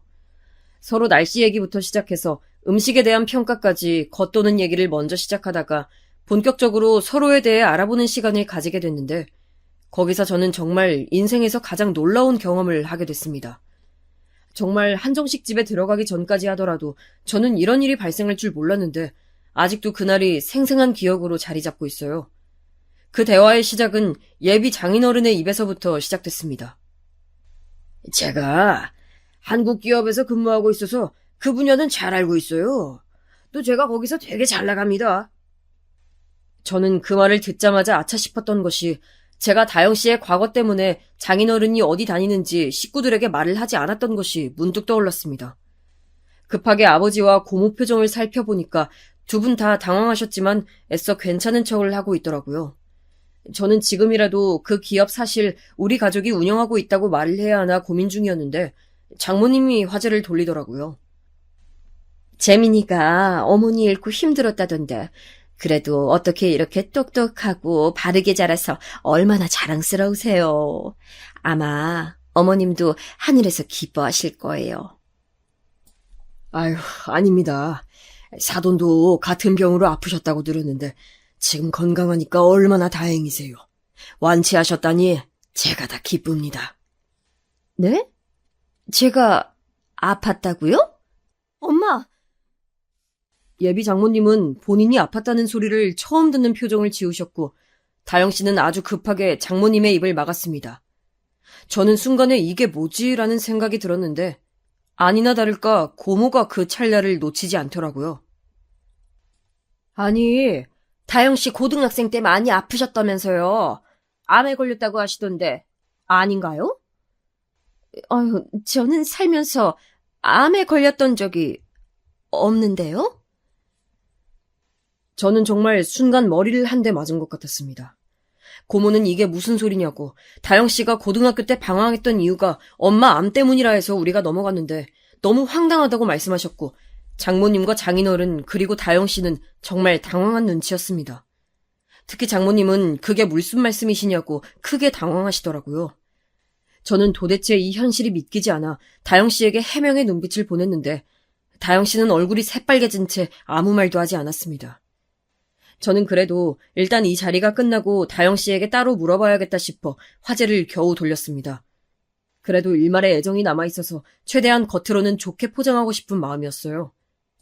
그러다 우리 아빠 직업 얘기가 나오게 됐는데 아버지는 당당하게 본인은 지금 환경미화원으로 일하고 있다고 하셨어요. 그런데 그 얘기를 듣자 장인어른 표정이 급격히 변하더니 지금 이게 무슨 소리냐고 하더라고요. 저는 조심스럽게 장인어른에게 여쭤봤습니다. 무슨 문제라도 있나요? 아니, 고위 공무원이라고 해서 믿었더니 환경미화원? 장난해요? 사기꾼들 아니야? 당신 의사 맞아? 저는 아버지 직업을 공무원이라고 한 적이 없습니다. 사실이었어요. 저는 다영 씨에게 아버지가 환경미화원으로 일하고 있다고 말한 적은 있어도 단 한 번도 고위 공무원이라는 말은 한 적이 없었습니다. 대충 분위기를 보니 다영 씨가 중간에서 거짓말을 한 것 같았습니다. 정말 다영 씨의 거짓말이 어디서부터 어디까지인지 도저히 파악이 안 돼서 이 결혼은 안 되겠다고 속으로 생각하고 있었는데 제 귀에 장인어른의 목소리가 들렸습니다. 어디서 무슨 시궁창 냄새 나지 않아? 우리한테 거짓말했다고 뭐라 할 상황이 아닌데? 지금 뭐라고 하셨어요? 말이면 답니까? 저는 우리 아버지를 눈앞에서 욕한 것에 너무 분노해서 예비 장인에게 소리를 질렀더니 장인어른은 제 멱살을 잡았습니다. 아버지는 그때까지 가만히 계시다가 제가 멱살이 잡히자 일어나셔서 지금 뭐 하는 짓이냐고 떼어내고 예비 장인에게 말씀하셨어요. 지금 누구 멱살을 잡아? 당장 파혼해! 그리고 당신, 그거 알아? 당신이 그렇게 자랑하는 회사, 회장이 우리 큰형이야. 그 회사 창업한 건 우리 아버지고! 아버지가 그렇게 말씀하시자 예비 장인은 처음엔 믿기지 않는다고 그렇게 치면 자기도 어느 회사 회장이라고 떵떵거렸습니다. 보다 못한 고모가 지갑에서 명함을 꺼내 장인어른께 보여주자 장인어른은 크게 당황하더니 말을 더듬기 시작했습니다. 고모는 한술 더 떠서 바로 큰아버지에게 전화까지 거셔서 확인을 시켜주셨어요. 큰오빠 나야. 우리 아버지가 한국 기업 창업한 거 맞지? 갑자기 전화해서 이게 무슨 말이야? 당연한 걸 물어. 아이, 시간 없어, 끊어. 자칭 기업에 아주 중요한 역할을 하는 인물이었던 장인어른은 큰아버지 목소리를 듣더니 정말 사색이 되더니 태도를 싹 바꾸기 시작했습니다. 사람이 어쩜 저렇게 태도를 잘 바꾸는지 그 아버지의 그 딸이라는 생각만 들었어요. 아이고, 우리 서로 오해가 있었나 봅니다. 우리 차분히 얘기해 봅시다. 아니요, 저는 그쪽 집안과 할 얘기 없습니다. 다영 씨에게도 너무 실망했어요. 우리 살면서 이제 더 볼 일 없을 거예요. 저는 그 말을 끝으로 아버지와 고모를 데리고 나오려고 했는데 정말 장인어른은 말 그대로 싹싹 빌기 시작했습니다. 본인이 다 잘못했으니 일단 오해를 풀자고 하는데 우리 가족은 오해한 게 하나도 없었고 오히려 그쪽 집안의 거짓말에 속은 게 너무 화가 난 상태였어요. 저는 마지막으로 정말 너무 묻고 싶어서 장모님을 쳐다보며 정말 아프셨던 적이 없냐고 묻자 아무 말도 하지 못하더라고요. 제가 그렇게 가족들의 반대에도 다영 씨와 결혼하려고 했던 이유가 같은 아픔을 겪었다는 이유였는데 그 이유가 새빨간 거짓말이었다니 저는 배신감에 몸이 떨리기 시작했습니다. 다영 씨에게 무슨 말이라도 해보라고 하니까 다영 씨는 장모님처럼 입을 꾹 다물고 묵비권을 행사했어요. 와중에 장인어른은 우리 아버지에게 본인이 다 잘못했다며 회사에는 말을 잘해달라고 하는데 아버지는 이미 정이 다 떨어지셨는지 저보고 어서 집에 가자고 말씀하셨습니다. 그렇게 우리가 집에 가려고 하는데 장인어른은 정말 거머리처럼 우리에게 붙어서 오해는 차차 풀자고 하더라고요. 우리 가족은 차를 타고 일단 고모네 집으로 가기로 했는데 저는 운전을 하다가 눈물이 나와서 주체하지 못했습니다. 그냥 정말 복합적인 마음이 들었기 때문인데 배신감도 들고 허탈함도 들고 모욕적인 감정도 들고 너무 많은 일이 다가오니까 정신을 차리기 힘들었어요. 그렇게 고모네 집에 도착해서 사촌동생을 보자 너무 미안한 마음에 눈물이 더 나오더라고요. 사촌동생은 제가 오는 것을 처음 보니까 당황해서 왜 그러냐고 했고 고모가 상견례 자리에서 있었던 일을 말하니까 그럴 줄 알았다고 다영이 걔 보통 여우가 아니라고 길길이 날뛰기 시작했습니다. 내가 진짜 미안해. 내가 속았어. 너한테 면목이 없다. 오빠 잘못 아니야. 걔 원래 사기 잘 쳐서 고등학교 때부터 유명했어.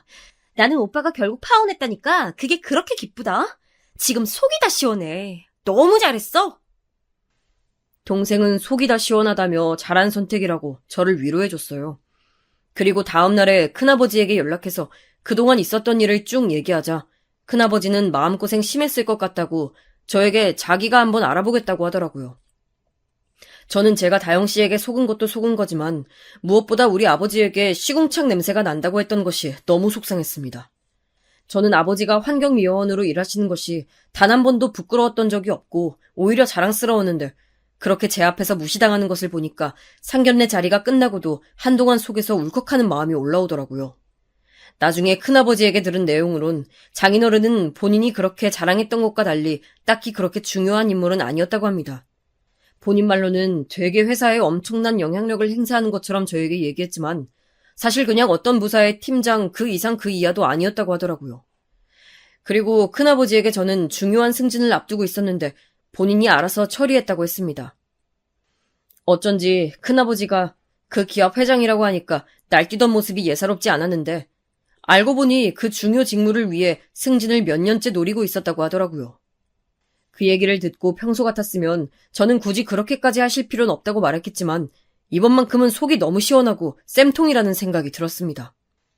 상견례가 끝나고 다영 씨에게 정말 많은 연락이 와서 핸드폰이 마비될 정도였는데 저는 깔끔하게 발신자 차단하고 번호까지 바꾸었어요.